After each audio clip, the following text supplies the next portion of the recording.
ইবনুল কাইয়্যিম রাহিমাহুল্লাহ বলেছেন যে পাপ করতে থাকলে মানুষের অন্তর কঠিন হয়ে যেতে থাকে এবং ইস্তেগফার আর জিকির করলে গিয়ে মানুষের অন্তর আবার নরম হতে থাকে। পাপের উপর পাপ করতে থাকলে মানুষের অন্তর কঠিন হতে থাকে। এই বিষয়ে রাসূলুল্লাহ সাল্লাল্লাহু আলাইহি ওয়াসাল্লাম বলেছেন, যখন মানুষ একটা পাপ করে কলবের মধ্যে একটা কালো দাগ পড়ে যায়, যখন আরো একটা পাপ করে আরেকটা কালো দাগ পড়ে যায়, এভাবে যখন পাপ করতেই থাকে তখন পুরো কলবটাই কালিমা পূর্ণ হয়ে যায়। এই অবস্থায় যদি সে তওবা করে আল্লাহ পাক মাফ করে দিবেন। যদি এই অবস্থায় তার মৃত্যু হয়ে যায়, তার আত্মাটা থেকে দুর্গন্ধ বের হতে থাকে। কথা কি বুঝতে পারছেন? যখন অন্তর পাপ করতে করতে কলুষিত হয়ে যাবে, ওয়াকাদ খাবা মান দাসাহা, যখন পাপ করতে করতে অন্তর কলুষিত হয়ে যাবে, তখন আপনার এই মালাকুল মউত পর্যন্ত ওই আত্মাটাকে বের করার সময় ঘৃণা করবে, দুর্গন্ধযুক্ত। আল্লাহ পাক আমাদেরকে পাপ থেকে বাঁচিয়ে রাখুন। আমি এরকম কিছু কাজ আছে, বস্তুবাদিতা, শিরক, বেদাত, হারাম রিজিক, সারাদিন দুনিয়ার ফিকির নিয়ে থাকা, ঠিক আছে, অন্যের ক্ষতি করা, পাপ কন্টিনিউয়াসলি করতে থাকা এবং দিন ছেড়ে দেওয়া, দিনের এলেম ছেড়ে দেওয়া, আল্লাহ পাকের আনুগত্য ছেড়ে দেওয়া, এই কাজগুলো করতে থাকলে মানুষের অন্তর কি হয়? কঠিন হয়ে যায়। এখন সলিউশন কি বলেন? 5 মিনিটে আমি সলিউশন বলছি, কেমন করে আপনি এটাকে নরম করবেন আর পরিশুদ্ধতা অর্জন করবেন এবং ওই পাখির মতো মুক্ত আকাশে উড়বেন। কিভাবে বলবো? 1 নাম্বার, অবশ্যই শিরক ত্যাগ করতে হবে। কি করতে হবে? শিরক ত্যাগ করতে হবে। আল্লাহ পাকের তাওহীদের উপর থাকতে হবে। আল্লাহ পাক তৌফিক দান করুন। লং কিছু বলার সময় নাই আমার হাতে, একটা বই বলছি, কিতাবুত তাওহীদ। কি নাম? কিতাবুত তাওহীদ। এই বইটা অনেক ভার্সন বাজারে বের হয়েছে, কিনে দেখবেন শিরক কত প্রকার, কি কি, তাওহীদ কাকে বলে, কত প্রকার, কি কি। যেটা বুঝবেন না মাদ্রাসা চলে যাবেন, আলেম ওলামার কাছে গিয়ে জিজ্ঞাসা করবেন, হুজুর এটা বুঝি নাই। ঠিক আছে? 1 নাম্বার, শিরক ত্যাগ করতে হবে। 2 নাম্বার, আপনাকে তাওহীদে থাকতে হবে। এটা এক, অন্তর নরম করার কথা বলছি। 2 নাম্বার, সুন্নতের উপর আমল করতে হবে। ওই যে পাখির কথা বললাম, যে সকালবেলা বের হয় আর সন্ধ্যাবেলা কি করে? বাসায় ফেরে। খালি পেটে বের হয়, ভরা পেটে বাসায় ফেরে। তার মানে আমাদেরকেও সকাল সন্ধ্যাটা কাটাতে হবে নবী সাল্লাল্লাহু আলাইহি ওয়াসাল্লামের সুন্নত অনুযায়ী। যখন তিনি ঘুমাতেন তখন ঘুমাবেন, যখন উঠতেন তখন উঠবেন, বাকি কাজ যেমন করে করতেন তেমন করে করবেন, তখন অন্তর ইনশাআল্লাহ নরম হয়ে যাবে। ঠিক আছে ভাই? 2। 3 নাম্বার, 5 ওয়াক্ত নামাজ জামাতে। নামাজ আপনাকে যে কোনো পাপ থেকে বাঁচাবে ইনশাআল্লাহ। ভাই জেনা করছেন, নামাজ পড়েন। পর্নোগ্রাফি দেখেছেন, তাও তওবা করে নামাজ পড়েন। আপনি হারাম অ্যাফেয়ার্সে আছেন, হতাশ হয়েন না, নামাজ পড়েন। গোনা ছাড়তে পারছেন না, নামাজ পড়েন। সুদ খাচ্ছেন, নামাজ পড়েন। আপনি পতিতালয়ে গিয়েছেন, নামাজ পড়েন। বেপর্দা চলছেন, তাও নামাজ পড়েন। আপনি অন্যের হক নষ্ট করেছেন, তাও নামাজ পড়েন। যে পাপই করেছেন, নামাজটা পড়েন। নামাজ আপনাকে সমস্ত পাপ থেকে বাঁচিয়ে রাখবে ইনশাআল্লাহ। আস্তে আস্তে ইনশাআল্লাহ দেখবেন সব পাপ থেকে আপনি দূরে চলে আসছেন ইনশাআল্লাহ তাআলা। 3 নাম্বার নামাজ। 4 নাম্বার, বেশি থেকে বেশি, ভাই শোনেন, বেশি থেকে বেশি পরকালের ফিকির করবেন। খালি পরকালের চিন্তা করবেন যে আমাকে মৃত্যুবরণ করতে হবে, কবর যেতে হবে, পুলসিরাত পার হতে হবে, আল্লাহর সামনে দাঁড়াতে হবে। যত বেশি আপনি আল্লাহর ফিকির করবেন, পরকালের ফিকির করবেন, আপনার মনটা নরম হয়ে যাবে ইনশাআল্লাহ, মনটা শক্ত হবে না। 5 নাম্বার, মানুষের সাথে খুব বেশি মেলামেশা করবেন না। মানুষের সাথে খুব বেশি মেলামেশা করলে ইবনুল কাইয়্যিম রাহিমাহুল্লাহ বলেছেন অন্তর কঠিন হয়ে যায়। কারণ মানুষ আপনাকে গীবত করাবে, হ্যাঁ, মানুষ খারাপ কাজে নিয়ে যাবে, বেফাস কথাবার্তা বলবেন, হয়তো বেফাস কাজ করবেন, ফুজুল কি বাদ করবেন। এগুলো করতে গিয়ে আপনি দেখবেন অন্তর কঠিন হয়ে গেছে। এত বেশি মানুষের সাথে মেলামেশার দরকার নেই, প্রয়োজন যতটুকু অতটুকু করবেন। ঠিক আছে? আল্লাহ পাক তৌফিক দান করুন, আমিন। কয়টা বললাম? 5। 6, আমার সবচেয়ে প্রিয় নসিহত, প্রত্যেক দিন মিনিমাম 1 ঘন্টা করে কোরআন তেলাওয়াত করবেন বুঝে। আমি বলিনি না বুঝে করলে কোনো নেকি হবে না, প্রত্যেক হরফে 10 নেকি হবেই হবে, কিন্তু আপনি করবেন বুঝে। যখন বুঝে আপনি প্রত্যেক দিন 1 পারা করে বা 1 ঘন্টা করে কোরআন তেলাওয়াত করবেন, আপনার কলিজা, আপনার কলব নরম হতে বাধ্য এবং আপনার অন্তরে আল্লাহ নূর নেমে আসবে ইনশাআল্লাহ। দেখবেন আপনার কলব থেকে সমস্ত এই যে পঙ্কিলতা, কলুষতা ইনশাআল্লাহ চলে যাবে ইনশাআল্লাহ। 2টো জিনিস অন্তরকে পবিত্র করে ফেলে, এক হচ্ছে কোরআন তেলাওয়াত, আর এক হচ্ছে বেশি থেকে বেশি আল্লাহর জিকির এবং ইস্তেগফার। তো কোরআন তেলাওয়াত বাড়িয়ে দেন। আল্লাহ পাক সবাইকে কোরআন তেলাওয়াত করার তৌফিক দান করুন, আমিন। যারা শেখেন নাই আজকে ওয়াদা করেন যে কোরআন আপনারা বিশুদ্ধ করে পড়া শিখবেন, ওয়াদা করেন। আগামী রমজান আসার আগেই 1 খতম দেওয়া চাই, পারবেন? এবং কোরআনের চর্চা বাড়িয়ে দিবেন। প্রত্যেক দিন কিছু করেন না করেন কোরআন তেলাওয়াত করতে হবে, ঠিক আছে? আল্লাহ পাক তৌফিক এনায়েত করুন, আমিন। আর বুঝে পড়ার চেষ্টা করবেন। একটা সহজ তাফসির বলে দিই, মারিফুল কোরআন বাসায় আছে না?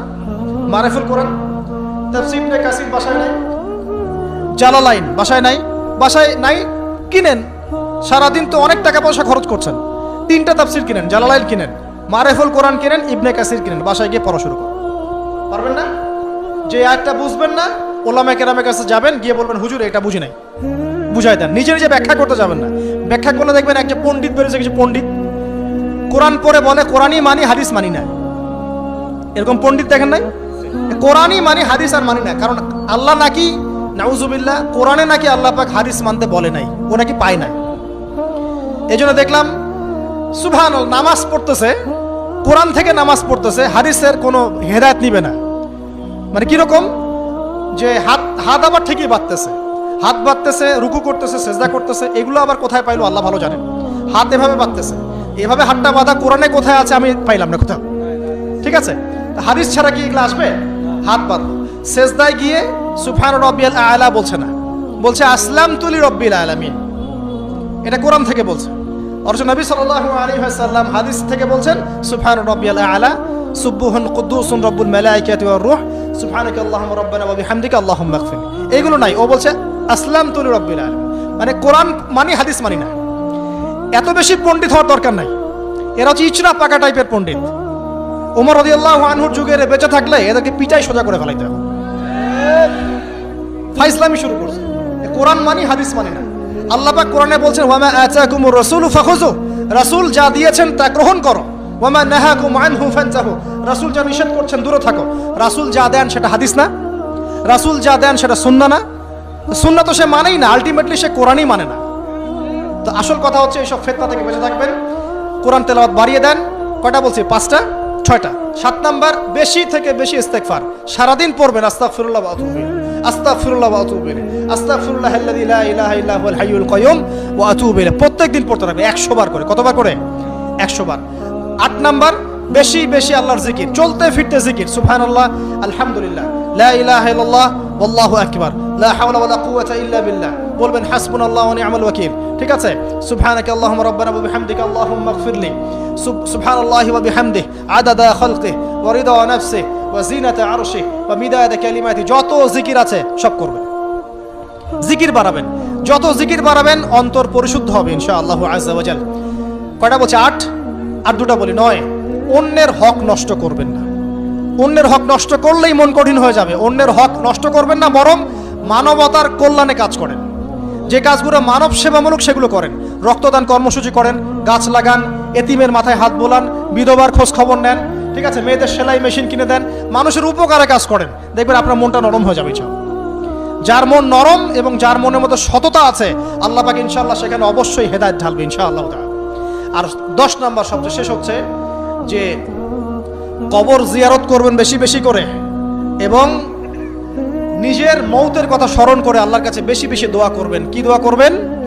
ইয়া মুকাল্লিবাল কুলুব সাব্বিত কলবি আলা দীনিক, ইয়া মুসাররিফাল কুলুব সররিফ কুলুবানা আলা তাআতিক। এই দোয়াগুলো করবেন ইনশাআল্লাহ। এবং কবর জিয়ারত করবেন সপ্তাহে সপ্তাহে, পারলে 2 দিন 3 দিন পর পর কবরস্থানে যাবেন। ইনশাআল্লাহ দেখবেন আপনার মন নরম হবে ইনশাআল্লাহ আযজা ওয়া জাল। এখনকার এই সভ্যতা এসে কবরস্থানকে সমাজ থেকে দূরে সরিয়ে দিয়েছে। অথচ আগে মুসলিমদের কবরস্থান ছিল মসজিদের পাশে, 5 ওয়াক্ত নামাজ পড়তো, কবর জিয়ারত করে বাসায় যেত। 5 ওয়াক্ত নামাজ পড়তে আসতো, কবরকে দেখতো, পরকালে কথা স্মরণ হতো। এখন কবরস্থান ওই যে দূরে, সারা জীবনে একবার যায় কিনা সন্দেহ আছে। এই 10টা কাজ যদি আপনারা করতে পারেন ইনশাআল্লাহ তাআলা, আমাদের কলবটা ইনশাআল্লাহ নরম হবে, আত্মশুদ্ধি অর্জিত হবে।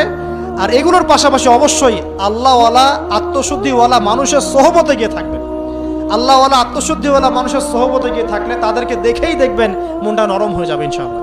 ইলমি পরিবেশে থাকেন, দিনী পরিবেশে থাকেন, আমর বিল মারুফ নাহি আনিল মুনকারের কাজ করেন। 3 দিন 7 দিন 40 দিন যতদিন পারেন আল্লাহর পথে সময় লাগান, সময় লাগান। আমি এটাকে আপনার আত্মশুদ্ধির জন্য বলছি, এটাই একমাত্র পথ পদ্ধতি আত্মশুদ্ধির, এটা বলছি না। এখানে গেলে আপনি ইনশাআল্লাহ আপনার ইসলাহ এবং সংশোধনের জন্য কাজ করতে পারবেন। আল্লাহ রাব্বুল আলামিন আমাদের সবার কলবগুলোকে পরিচ্ছন্ন করুন। আল্লাহ পাক আমাদের সবাইকে শিরকের পাপ থেকে বাঁচিয়ে রাখুন, হৃদয় কঠিন হওয়া থেকে বাঁচিয়ে রাখুন। আল্লাহ পাক আমাদেরকে বেশি থেকে বেশি কোরআন তেলাওয়াত করার তৌফিক দান করুন, দ্বীনি জ্ঞান চর্চা করার তৌফিক দান করুন। আল্লাহ পাক আমাদের সবাইকে হারাম রিজিক, জেনা, সুদ, ঘুষ থেকে বাঁচিয়ে রাখুন। আল্লাহ পাক আমাদেরকে পরকালীন চেতনায় এই দুনিয়ার জীবন কাটানোর তৌফিক এনায়েত করুন, আমিন। আমরা আজকে এই যে পাখিদের মতো অন্তর নিয়ে কথা বললাম, আমরা যদি এই আমলগুলোর মধ্য দিয়ে অন্তরটাকে পবিত্র করতে পারি, ইনশাআল্লাহ ওই শহীদদের যে নরম পাখির অন্তর, সেটা আমরা লাভ করতে পারবো ইনশাআল্লাহ। এবং আরশের নিচে আল্লাহ রাব্বুল আলামিন আমাদেরকে ছায়া দিবেন ইনশাআল্লাহ তাআলা।